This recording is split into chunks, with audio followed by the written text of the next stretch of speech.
better?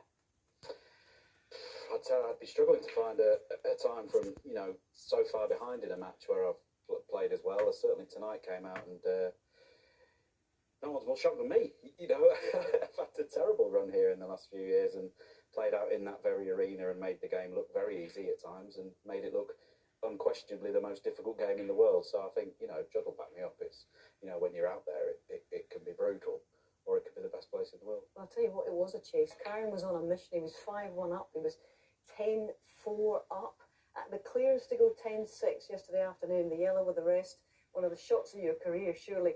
And your coach, Chris Henry, who's just behind us, actually, we're talking about that. It seemed almost Ian Poulter-esque at that point. Did it give you hope of what was to come today? Specifically on that yellow, I stood behind that, and if I pop the yellow and screw down the cushion, it's a much easier shot. Still a difficult shot anyway. But there was a little voice in me that was like a little challenge, saying, "Go play the killer shot. Play the big shot."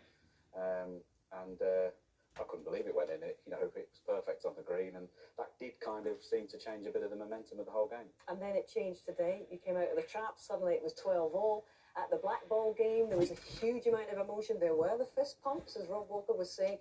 And was that a natural letting out of emotion at that point, Shaun? Yeah, it means so much to all of us. We talk about the players who come here who haven't won and they're chasing it. They're dedicating their whole lives to being out there and lifting that particular trophy. It means everything to us. We play in all these events all over the season. The majors are the biggest events in the game, and this one is the biggest of those. So it means more than anything. And yeah, listen, the fist pumps. I personally don't have a problem with it. I think we need that in sport. I think it's something that snooker, we don't have that in common with other sports. I don't think there's anything wrong with it. I didn't feel I was disrespectful to Kyren in any way. It was celebrating my shots at my time, and I don't think there's anything wrong with that. And Judd, it seemed to fire him up, didn't it? It really seemed to get the blood pumping and create and maintain that momentum for Shaun out there, didn't it? Yeah, I think from just the scoreline as well, how Shaun came back. I know how lonely it is to be out there, and just to come back in the way he did, some of the shots he brought, that yellow and that black, it's just going to fire you up. And I think it's important to play to the crowd out there as well.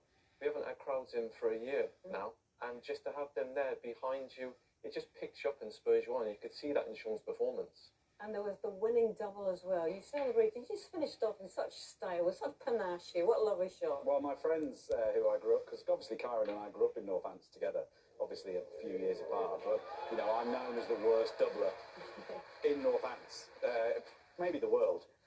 So, those people in Northamptonshire who are still in my corner, they'll have a wry smile to themselves after that shot. It's 6 years since you were in the final against Stuart Bingham, actually, at 2015.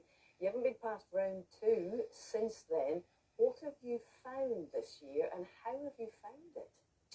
Yeah, I think there's been a lot of, soul searching. I've spent a lot of dark days in hotel rooms, isolating. It's been very difficult getting off this island with all the pandemic going on and the travel restrictions. And there's been a lot of soul searching, a lot of hard questions, and a lot of trying to unravel the problem on the table. I've had a lot of solitary practice. I've practiced with a lot of very good players in recent months when I've had a bit of downtime. And Kyren's been one of them, and I've learned so much through playing him.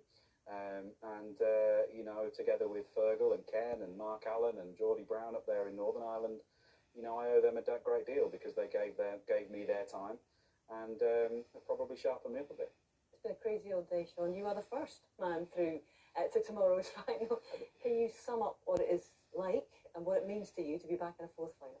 Well, I can tell you, the clueless 22-year-old who breezed in here in 2005 didn't really understand what the whole professional game was about and took the trophy home, was very excited. And as a 38-year-old married father of 2, it's still just as exciting.